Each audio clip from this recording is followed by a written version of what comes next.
All right, so I am here to basically from Netflix called Beef. The show really takes you on this like roller coaster of emotion. I would say like in the beginning it's like very funny. And then towards like maybe like in the middle of all the 10 episodes, it starts to get a little bit dark, and the darkness just continues. The Beef is a new Netflix show starring Steven Yeun, Ali Wong. The show deals with two strangers whose lives interconnect after a road rage incident. The show has a lot of like characters with their own problems and storyline. Like for instance, you have Steven Yeun as Danny Cho, Ali Wong as Amy Lau, David Cho as Isaac Cho, Danny's cousins Yasu Taki as Fumi, Amy's mother-in-law and George's mother, Maria Bello as Jordan and Ed's Forster, a home improvement store. What I also noticed about that is that in the first, Daniel is trying to take back some grills that he purchased from a hardware store that say, of course, Forrester. So that's how that is connected.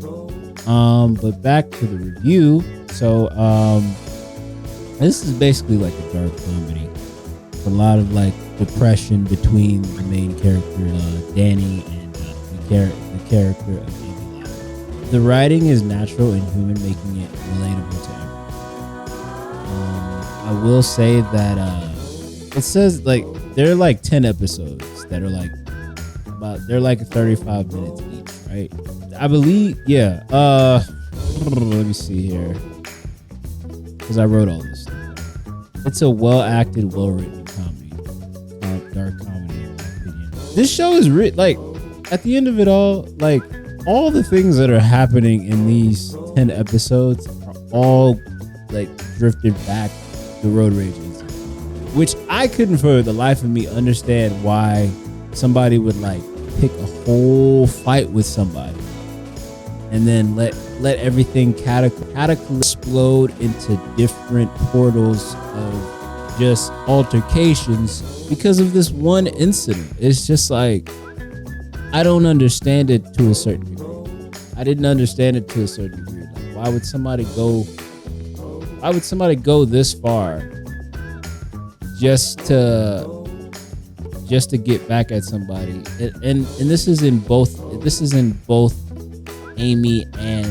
for both Amy and Daniel's character. Why would you do so much just to get back at one another because of a road rage? Like, I don't get it. I didn't get it at first. The show is not formulaic and follows exactly what the story is giving. Honestly, this is a very emotional show. Like I said, it's very angry, very funny. So Danny is a failing contractor with a dysfunctional relationship with his younger brother and a chip on his shoulder. Ali Wong plays Lau, as I said, who is a flawed woman who has a successful business but resents her life. Wong gives unhinged portrayal of a successful woman who basically has everything but is like still like miserable and sad and emotional, but trying to cover it up with how happy she perceives herself to be in her life, which is, I'm sure, a lot of people who have their own businesses are very successful in the corporate world. Everything seems so happy. Ooh, yeah, I got all the money in the world. I have a big house. I drive a nice car. I have a very good looking family. But internally, everything is just all the building blocks are falling down. Same thing with Daniel's character. I think the opposite of his character is that he's like trying to hold everything together as a contractor, and he's just busting his ass. But it's like it's no way to feel happy when you do all you can and work as hard as you can, but you don't reach the potential of all your hard labor, basically. So he's the opposite of her in the sense that he doesn't have everything, and you know he has his brother with him, and he's just like holding his brother back basically, you know. And the thing with Amy is that she's holding her husband. I shouldn't even say holding her husband back. I should actually say that like she basically couldn't confide in him because it's like she would talk and he wouldn't even be like, George wouldn't even be really like listening. You know what I'm saying? Like there's like a scene in the show where like he was asking her what was wrong. Like it's right after this scene right here, in which he asks her, "Hey, what's wrong?" And he doesn't even give her that much time to assess everything that went on in the moments leading up to her making it home to him. That should be in the words of kids today a red flag right there.